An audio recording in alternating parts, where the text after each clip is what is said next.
By watching this short video, you're going to learn how to think in object-oriented programming. You're not going to learn how to code object-oriented code. That will be covered in the following screencasts that follow up this one.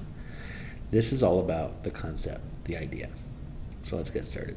A lot of people, when they try to take on a website or a programming problem, they try to say, okay, what am I going to need? I'm going to need users. I'm going to need a way for them to pay. I'm going to need some products. I'm going to need this. I'm going to need that. I'm going to need that and that. And this list can go on forever. You can spend forever planning, and you can spend forever just saying, all right, here's what I need. And that will be nearly infinite. Object-oriented programming gives you a way of thinking, okay, let's take this huge, monolithic, unsolvable problem and put it into a bunch of small, tiny, bite-sized problems we can solve and actually then put together. Basically, it's object-oriented programming is the difference between this and the difference between this. Essentially, in object-oriented, what we're doing is taking a large problem like this and trying to take everything a little at a time, a small slice at a time, into something we can easily divide up, serve up, and digest. To that end, I'm actually going to use Twitter as an example. So, what do we see when we log into Twitter? Of course, the teapot way would be to say, "Ermagerd, Twitter.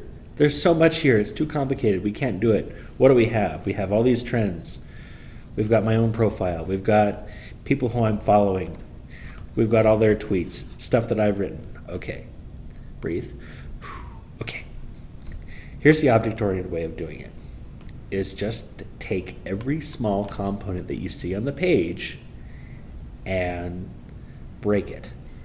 So our first component is this right here, the profile. So what can I say about myself?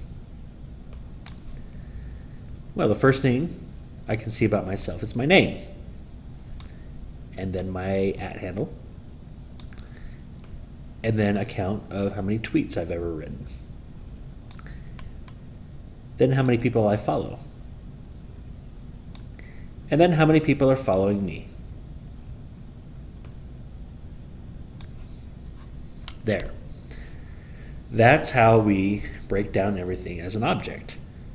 We see, okay, the name and the @handle. These things never change, do they? Throughout the history of my Twitter account, have I changed my name? Have I changed my @handle? No. Does that really change a whole lot? No. So we can fuse that to the profile. The number of tweets that I have sent, does that change? Yeah, it does. Because, if I write another tweet, then that count will go up.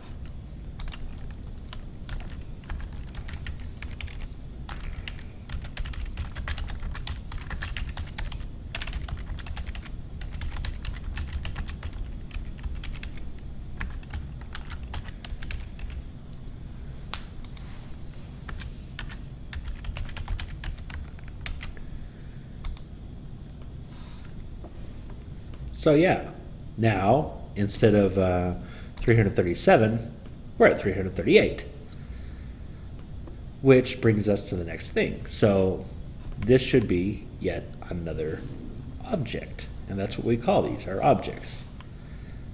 So I have 338 of these, and we can put those into an array, which arrays are also covered in another screencast. So what do we have within every tweet? Well, you've got the content, may have a URL, it may tag somebody, maybe not. Or in this person's case right here, it might have an image associated with it. And so these are all things you can think about. And every time you encounter a new type of thing, that becomes a new object, becomes a new class. And this is the this is the main point of thinking object-oriented, is to, instead of trying to think of everything at once, think of everything in small slices. That's the first part. The second part is, how do things interact? What happens if somebody were to favorite this tweet?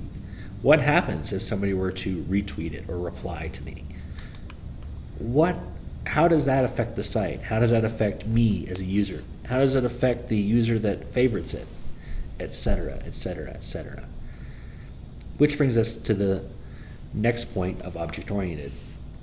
Object-oriented, you're basically thinking about the content, which is known as the state, and then the behavior.